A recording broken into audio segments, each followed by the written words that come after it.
ఓం నమ. పద్యప్రియులకు పునఃస్వాగతం. ఈరోజు మనం బొమ్మెర పోతన గారి గురించి కొంచెం మాట్లాడుకుందాం.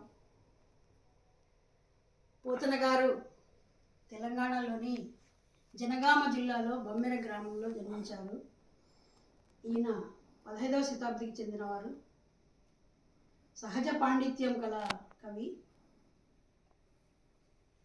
పోతన గారు శ్రీనాథ కవి సార్వభౌములు ఇద్దరు ఒకే కాలానికి చెందినవారు, సమకాలీనులు, సమీప బంధువులు కూడా. ఒకసారి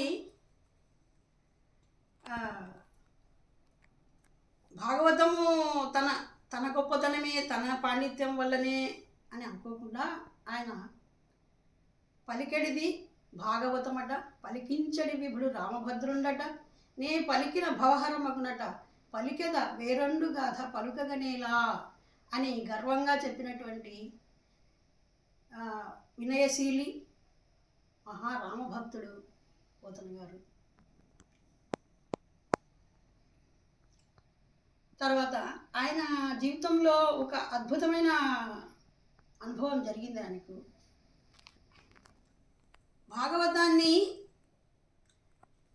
రాజులకు దానం ఇవ్వాలా, రాజులకు అంకితం ఇవ్వాలా అని చాలా ప్రెజర్ వచ్చింది ఆయనకు, చాలా ఒత్తిడి వచ్చినప్పుడు ఆయన రామునికే అంకితం ఇవ్వాలని నిశ్చయించుకున్నారు. ఆ రోజు రాత్రి కలలో సరస్వతీదేవి కనిపించి తనను ఎక్కడ అంకితం ఇస్తాడో అని భయపడుతూ బాధపడుతున్నట్లుగా ఆయనకు కనిపించింది.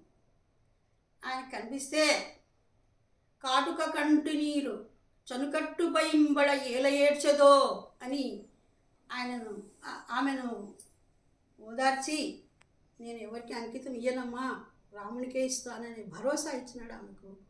ఎంత గొప్పవాడు, కారణజన్ముడు. ఇటువంటి సంఘటన నాకు తెలిసి ఎవరి జీవితంలోనూ, ఏ కవి జీవితంలోనూ జరిగిందని అనిపిస్తుంది. ఇట్లా పోతన గారి గురించి మాట్లాడుతూ ఉంటే ఇంకా చాలా ఉంది. మనం అసలు విషయంలోకి వద్దాం. భక్త ప్రహ్లాద సినిమాలోని పద్యాలన్నీ పోతన భాగవతం 7వ స్కంధం ప్రహ్లాద చరిత్రలోనివే. మనం ఈరోజు 2 పద్యాలు గురించి తెలుసుకుందాం.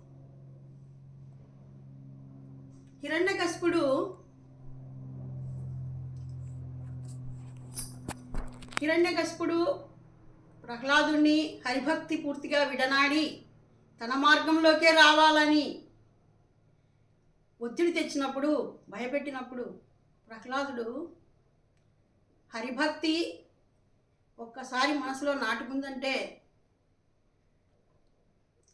పక్కదారి పట్టదు, పక్కతో మళ్ళదు అని విశ్వాసంతో చెప్పే పద్యమే ఇది.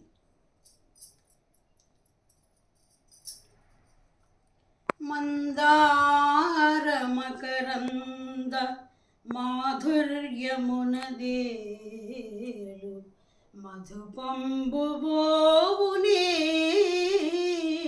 మదనములకు నిర్మల మందాకిని వీచి కలదూగు రాయంచనునే తరంగిణులకు లలిత రసాల పల్లవ ఖాదియై చొక్కు కోయిల చేరుని కుటజములకు పూర్ణేందు చంద్రికా స్ఫురిత చకోరకము అరుగునే సాంద్ర నీహారములకు అంబుజోదర దివ్య పాదారవింద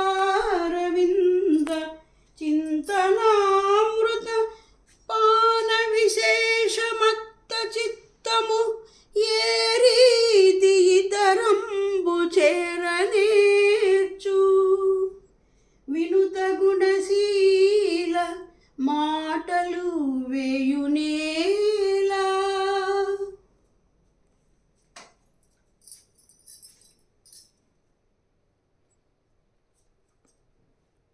మానవ జన్మ దుర్లభమని, అటువంటి మానవ జన్మను సార్థకం చేసుకోవాలని చెప్తూ 5 ఏళ్ల బాలకునితో కవి ఈ విధంగా చెప్పిస్తున్నాడు.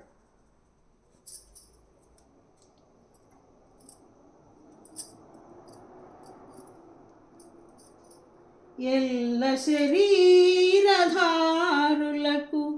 ఇళ్లను చీకటి నూతిలో పలం ద్రెళ్ళక వీరునేమను మతి భ్రమణంబున భిన్నులై ప్రవర్తిల్లక సర్వమన్నతని దివ్య కళామయమంచు విష్ణునందుల్లము చేర్చి తారడవి నుండుట మేలు నిశాచరాగ్రణి.